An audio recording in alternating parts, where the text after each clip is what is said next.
There's only one art form that the entire world has in common. And no, it's not singing, it's not dancing. I've been to places in New Guinea where they don't do either. It's not drawing or painting. Again, I've been to places in the tropics and in the high mountains where people don't paint and they don't draw. But tattoo is the most common art form that all cultures have going. And I think that it's probably as old as a caveman stumbled into a campfire at one point and poked himself with a burning ember, and because of the ash and the way it stuck him, the mark was permanent. And then, of course, people started becoming a little bit more creative than that. In the United States today, over 51% of the people walking into the tattoo studios is women, it's gals. And it transcends all other kinds of age ranges, provided you're 18 or whatever. And I would not recommend you get yourself a tattoo before you're 18. And even then, you got to remember that your tone and your temperament and your sense of humor and everything is going to change. So be very careful about what you make permanent as far as your permanent statement. And a tattoo is a permanent statement. That being said, this is around the world. People in Fiji get tropical style tattoos that are reminiscent of the waves and the birds and the ocean, etc. Eskimos tattoo polar bears and whales and seals, at least while for the time being those animals actually still exist. Africans tattoo marks of the gods, etc. You've heard that Jewish people can't have tattoos or they don't get into heaven. There's a lot of people who maintain that Jewish people don't get into heaven anyways. But it's, I think the expression in the book is, you shall not have any mark of a god other than whoever before you, because the ancient Egyptians and everybody would put marks, depending on your religion. Let's jump from religion to the Hells Angels and biker culture, and maybe your religion is Harley Davidson. That is clearly a religion. It's a tribe. And on and on. We know about lowrider tattoos, prison tattoos. Prison tattoos in the United States are very different than prison tattoos in Russia. And they indicate where you've been, how long you've been there, what you did to get there, allegedly. What else is popular these days? Japanese. Japanese is closest to my heart. No pun intended. I grew up around an Asian culture in Pasadena, California. There's a huge Japanese community and Chinese now that came from after the war. The Santa Anita racetrack was an internment camp for all Asian people during World War II. I think there were some 40,000 people who were living there in tent cities. And when the World War II ended, they opened up the tent city. And when you move and you have no money and you have a family, etc., how far are you going? The answer is not very fucking far. So Pasadena, Altadena, Arcadia, California is a great big Asian community. This is where I started the martial arts. My first visit to the Buddhist temple was one of my father's. He was a surgeon, an eye surgeon, and he had many Japanese patients. And so we were invited always to the occasions of, here's the celebration of this and the celebration of that. And when they opened the Buddhist temple up the street from where I have a house in Pasadena, California, I was there. First time I held a Japanese longsword in my hand. I was probably 11 years old or something. Inazuma, that's a whole nother story. It's part of the reason that I'm living here in Tokyo now, and I'm speaking to you from Tokyo. I moved to Tokyo immediately after the last Van Halen tour. I was ready to do something that I'd been considering for many, many, many years. From my paintings and drawings and such that are available on some of the punch cards, the carousels here on the website, that Japanese iconography, if that's how you pronounce it, is something that I pursue. It's much like learning blues guitar in that respect, in that the first 10 years you're going to spend just trying to get it right.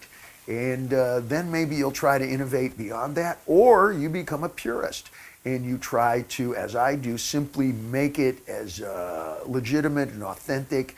Perhaps let's describe it as, if you look at my artwork and I absolutely got it right, then I am a mirror image of my master, my teacher, and or even the art form itself. I don't try to express myself the way I do through music or on stage or with the Van Halens. I try to immerse myself, submerge myself into an ancient culture. Japan's about 2,600 years old. America, we're what, 260 years old. And Japanese tattoo goes all the way back to the beginning.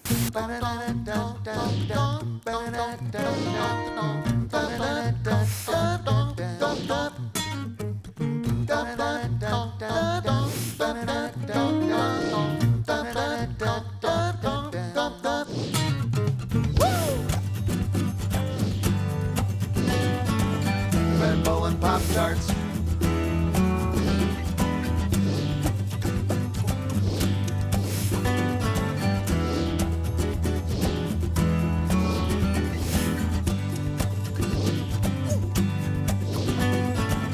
Red Bull and Pop-Tarts. You may not have heard of the Suikoden, and that means the water margins from an ancient Chinese novel. It's also known as Warriors of the Marsh. And think of it like Robin Hood. Folks, gentlemen and women who have been betrayed by evil warlords, who have been labeled traitor for various reasons for Europeans and folks in the United States. This is the traditional pirate story, you know, Captain Blood, we who sail under no flag, now designed to sail under no flag together. It's rather simple in some of its elements. You know, you have koi fish, you have wind signs, wave signs, you have dragons, you have the different flowers, and then there are the different characters, many different characters, 108 of them, and they are depicted in different styles, whatever. Yeah, but if you count them up, compared to the kinds of tattooing that folks are doing today in the United States, that is infinite. When you do classic Japanese style, then you try to submerge into that history, you become part of it. I moved to Tokyo for several reasons, and one of the main reasons is that getting the kind of tattoo that I have requires hundreds of hours. I'm up to 120 hours now just on the dragon on my back. And it's not just traditional. Let's go back to where these kinds of tattoos come from. In Japan, we're familiar with Yakuza. That's organized gangster crime, whatever. Yakuza are actually old Chinese numbers. I don't know exactly what they are, 698, 986 or something. And that's a losing hand in an old version of blackjack. And it's not blackjack, but it's a losing hand. And it's a way of saying, I'm the only hell that mama raised, or I'm big trouble. Or I'm a loser, like the Beatles song, etc. And folks have joined together that. That goes from World War II, after the bomb was dropped here in Japan. It was chaos. Think on the East Coast like a street fair that is the size of half of Tokyo, with 40,000 street stalls. Didn't matter who had money or who had no money, tiny little stalls for food, clothing, barely sustainable living here. And if you're from the West Coast, think like a giant swap meet, which is, again, just a lot of stalls and people collected together under umbrellas, open to the weather, open to climate change, and open to a lot of violence when people are struggling, when people are under incomparable stress, incomprehensible stress. Then the only hand outside of a well-organized police force that's going to maintain order is going to be the strong arm. And that's where the Yakuza started.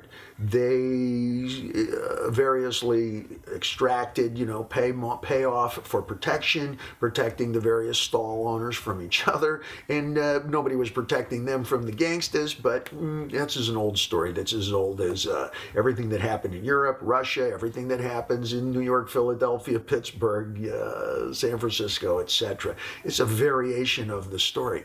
And Japanese folks, by and large, were very disenfranchised. Somebody cut the anchor chain and the folks are adrift. And it was the Yakuza who became, at least depicted themselves as being the most supportive of old Japanese culture, when almost Japan itself had been decimated and destroyed. They showed up and said, "We are the most Japanese," and they started to tattoo themselves with the most Japanese elements that had ever been in art forms, like brush painting, shoto, which is calligraphy, and therein are your koi fish, the flowers, particularly sakura, which is the cherry blossom, and the dragons, etc.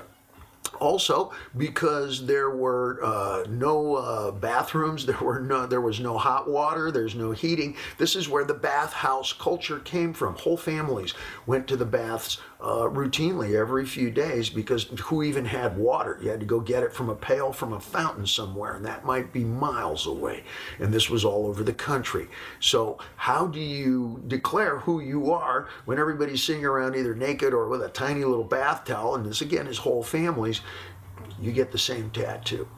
The gangs would pick one artist, and it remains to be the same thing today, that all the members would go to, and you can choose what motif you're going to get, but it's all from the same hand of the same artist, and it's called kyorabun, which is brotherhood, and kyorei means brother, and it's a way of sitting around half naked and still declaring who you are. We're familiar with the Japanese tattoos that reach this way, go across the arms, on the back. Some fellas have half bodies. That's called turtleback, when it reaches just below your ass. And some have their whole bodies. You can tell who's been doing it or who's been in the gangs the longest by the amount of tattoos that they have. I practice kenjutsu, which is sword arts, and we don't wear belts. You can tell who's been at it the longest by how old that gi, those big baggy pants that we wear, and the uniform tops, if those are worn through and super faded, then you know that individual has been at it for a long time. I have a gi top that's almost 30 years old, and when I walk onto the floor, I don't have to say anything. It's just noted that I'm a long timer, I'm a lifer. When you see somebody who is completely covered with Japanese tattoos, you know that's a lifer. That's somebody who's been at it for quite a many years. Beginners, of course, just start to get small items, etc. That being said, I am not in support of organized crime in any real sense of the word, but by description, this is why Japan has a bit of an issue about tattooing. It carries with it that connotation. Hiroyuki Suzuki will take the mark of the Yakuza to his grave. He knows the power of the Horomono all too well.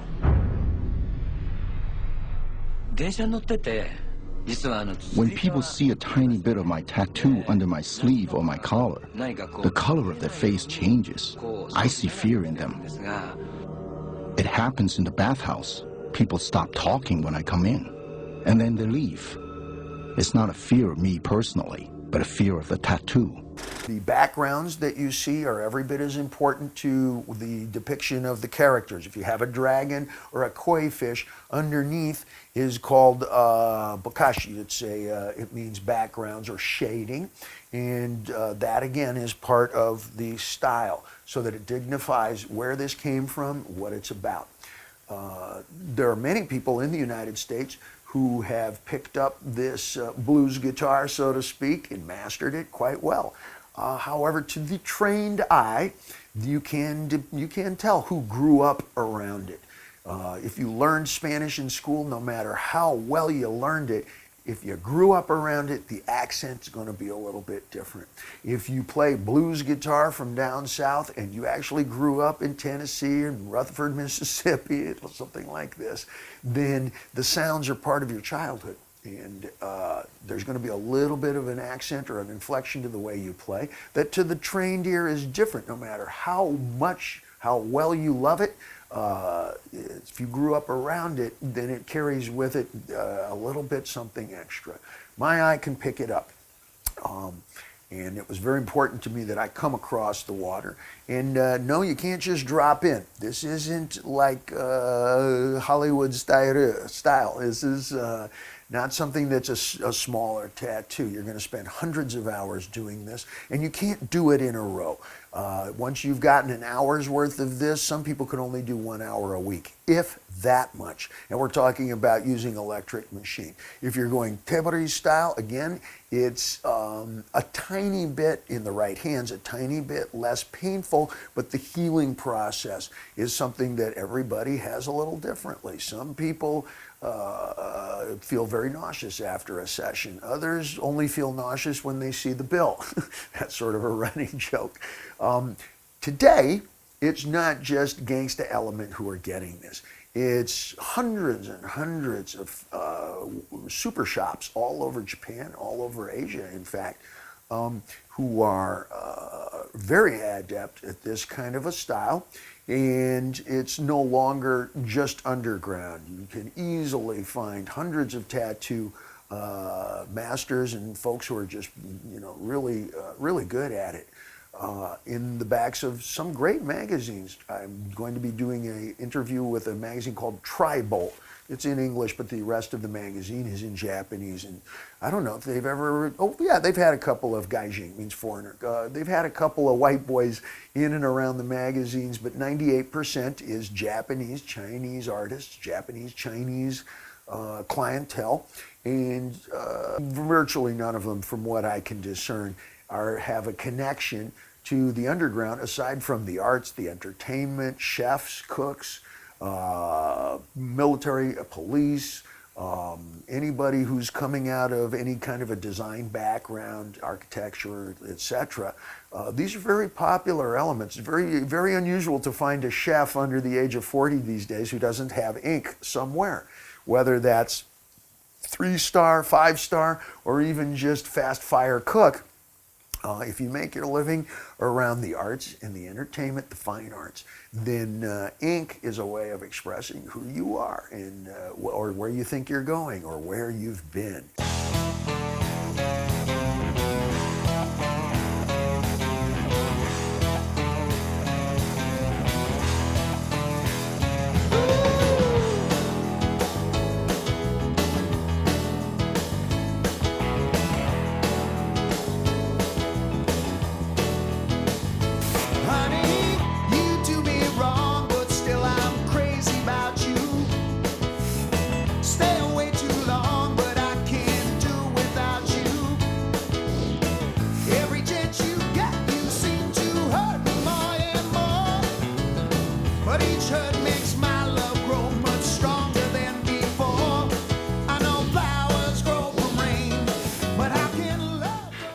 Little Wayne approach, the lowrider approach, has really reached Japanese shores.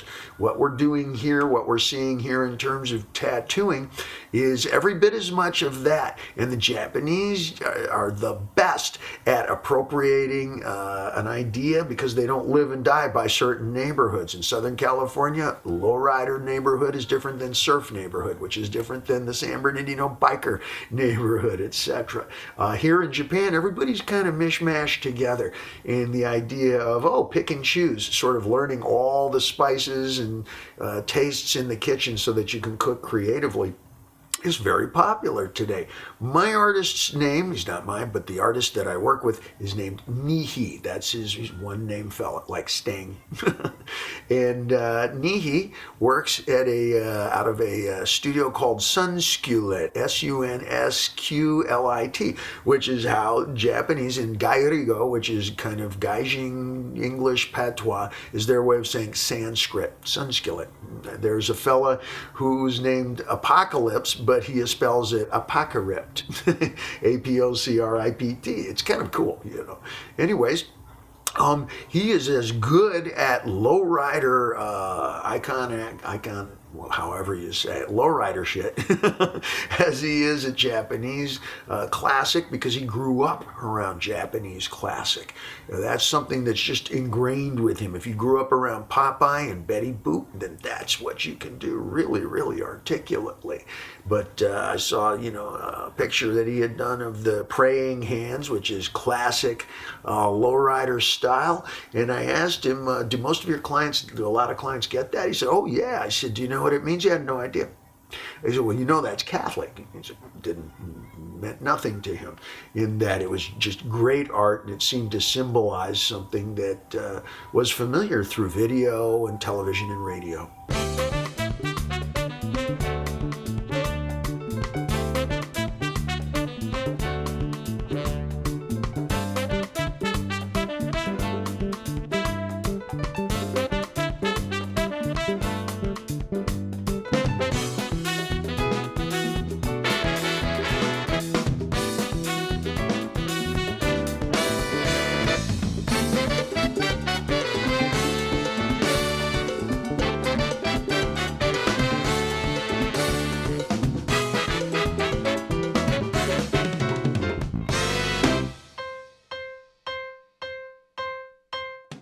As you're looking at pictures of the process here, we use a variety of approaches. Again, I'm not Japanese, so for me to get just an exclusively classic Edo period, and Edo period means probably 1600s, 1700s style Japanese tattoo, would be the equivalent of Mark here, Mark Rojas, who is, again, Spanish speaking, comes from a Latin background here, showing up and going, Dave, I've decided to become Jewish, and with a big Jewish star. Okay, Mark, you're probably a better Jew than I'll ever be, but we need to talk. It would be the equivalent of a Japanese friend or colleague showing up with a big beard and, the curls and a yarmulke and everything and going, what do you think? I'm headed for Israel.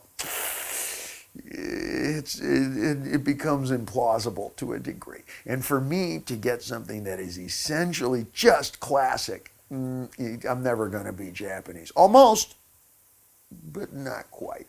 And I know that. It's like when I said to my sword instructor, my Japanese style sword, I train in that routinely. I said, Sensei, I do realize that, and I'm going to tell you something you already know, but now you will know that I am aware, that my legs are too long, my torso is too long for this art form to look absolutely perfect. My design is to become a mirror image of my master over a period of years. That's never going to happen. It's an art form that's designed for people with shorter legs and shorter torsos, and it will never look exactly perfect unless you're built that way. And he laughed and said, yes, this is true. I said, I will practice this for the rest of my life, but I do understand, as you do, that it's never going to be exactly perfect. I said, on the other hand, what are we pretending to not know here? You will never look like Fred Astaire, and your basketball career will never even get started. That being said, so why would I get exactly traditional Japanese tattoo? No. What we have going, and I work with Nihi very closely, is kind of a hybrid.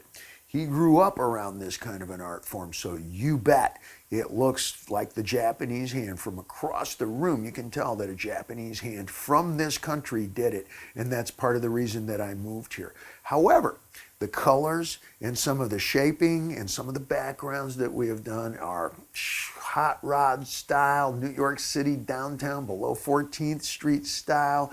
It's Art Design Center in Pasadena, California style, because that is me. And my dragon has a little bit of a smile to it. And you can tell that the colors are not from around here. The colors in Japanese tattoo classically are a bit subdued, just like anything in Japan. When we paint, and I take sumie lessons, which is fancy for just brush and ink, black ink in various shades of gray and black. My teacher is the director of the National Historical Preservation Society for all of Japan. I got lucky. It's very we laugh, but then it's an unforgiving process. And the style of art that we do there is intact, but you can tell that Nihi has seen some Batman comics growing up. You can tell that he's watched some anime, that he's seen some Spider-Man comics growing up, and it's quite true. He is in his early 30s and a graduate of art design school here in Japan, but he grew up out in the country. And again, since the time he was an infant, he's familiar with what Japanese culture really looks like, and you just can't replace it. You're either it and from the shit, or you're not. And that's part of the reason I moved here. That being said, however, keep in mind what I do for a living, and I have no intention of changing or redialing anytime soon. So, for example, after he did all of the inking, all the outlines, and all of the basic black shadings, etc., it was time for colors. And we took lowrider approach, lowrider automotive kind of approach that we take with colors when we make, or build rather, a lowrider in Southern California. That's something that I grew up around. If you can't afford a whole lot of great big car, you'll buy a 73 Impala and you'll lower it and go crazy on the paint job and the general modifications with the Bondo and, you know, primer gray, etc. And it's very familiar in Southern California car culture. So I'll say that 14 times in Japanese real fast. Southern California car culture is something I grew up around since before I was a teenager. And the idea of watching 26 coats of hand-rubbed, pearlescent, candy apple red lacquer driving around at 14 miles an hour, you don't want to go any faster, they can't see who's driving, is very familiar. Nobody blinks when we see that. So I had said to him, you know, let's approach this like art directors perhaps for a magazine, an automotive magazine, somewhere between automotive and fashion magazine. He was familiar with what I talked about, but had never applied it to tattoo. Tattoos can be very expensive. And again, the pain involved, most people want to get it over very, very quickly. The kind of dragon that I have on my back, routinely, well done, will take about 20 to 30 hours. We're going on close to 112 hours just for the dragon. We haven't really even begun to investigate the backgrounds and the kinds of flowers that go on there. I'm a professional artist, and the commitment to this is multifold. I'll explain this a little bit in a second here. So I'm extreme. Yeah, I'm obsessive. Duh. Nobody well-adjusted ever got my job, much less maintained it this long. What are we pretending to not know here?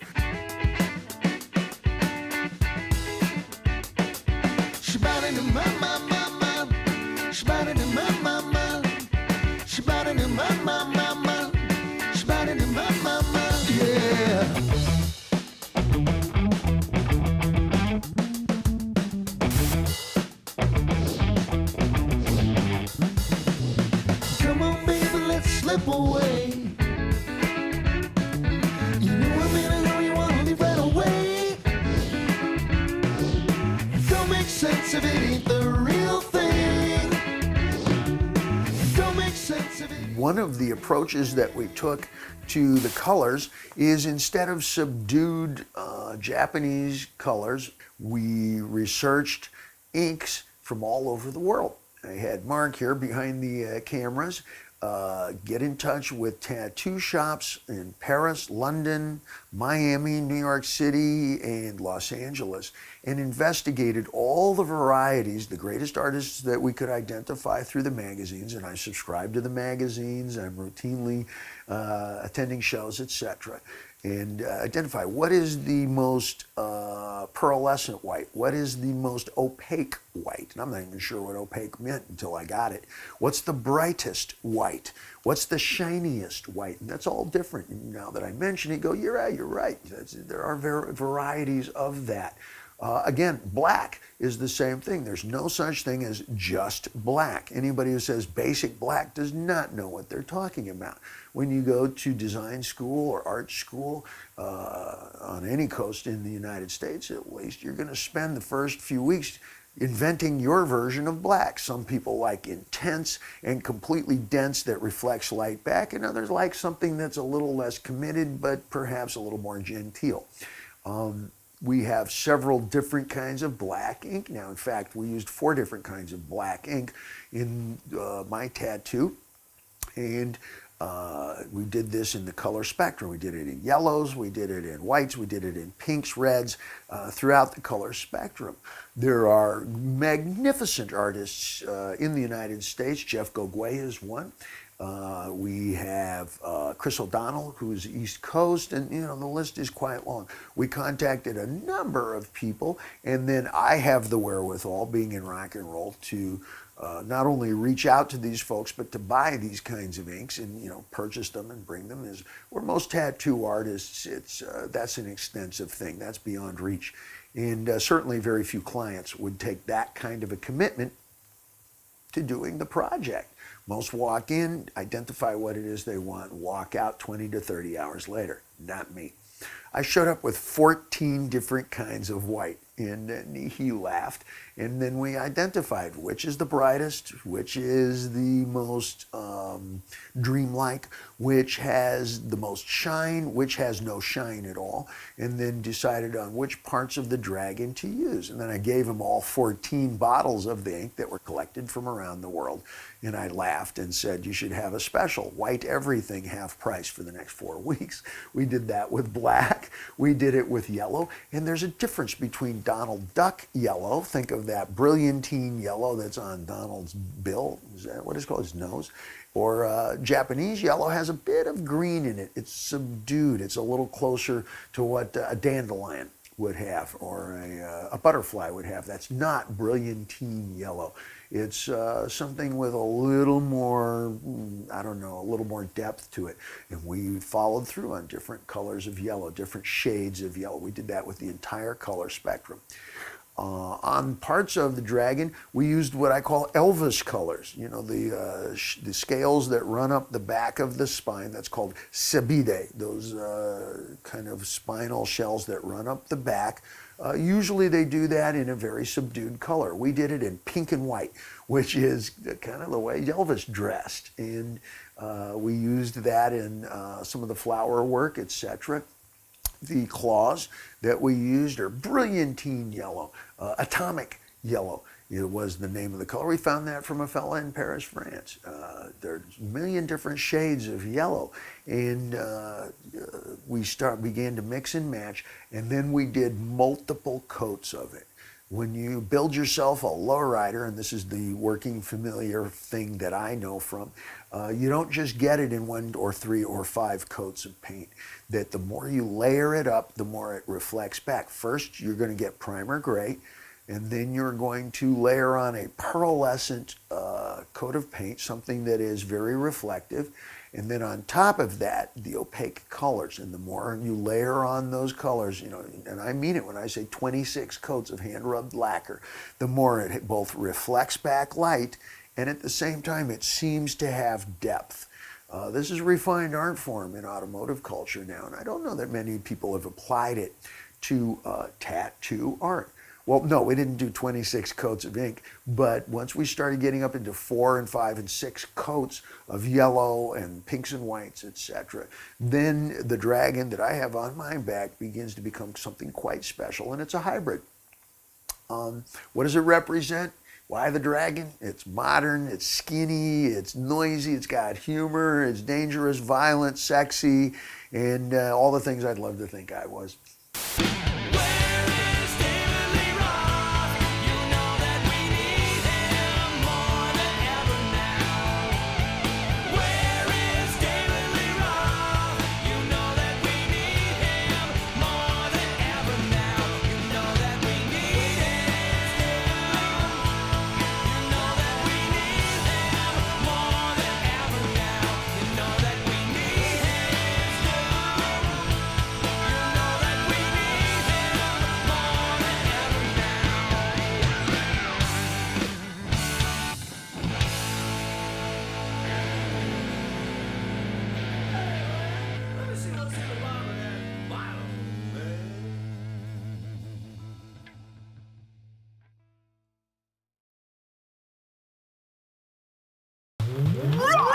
Show.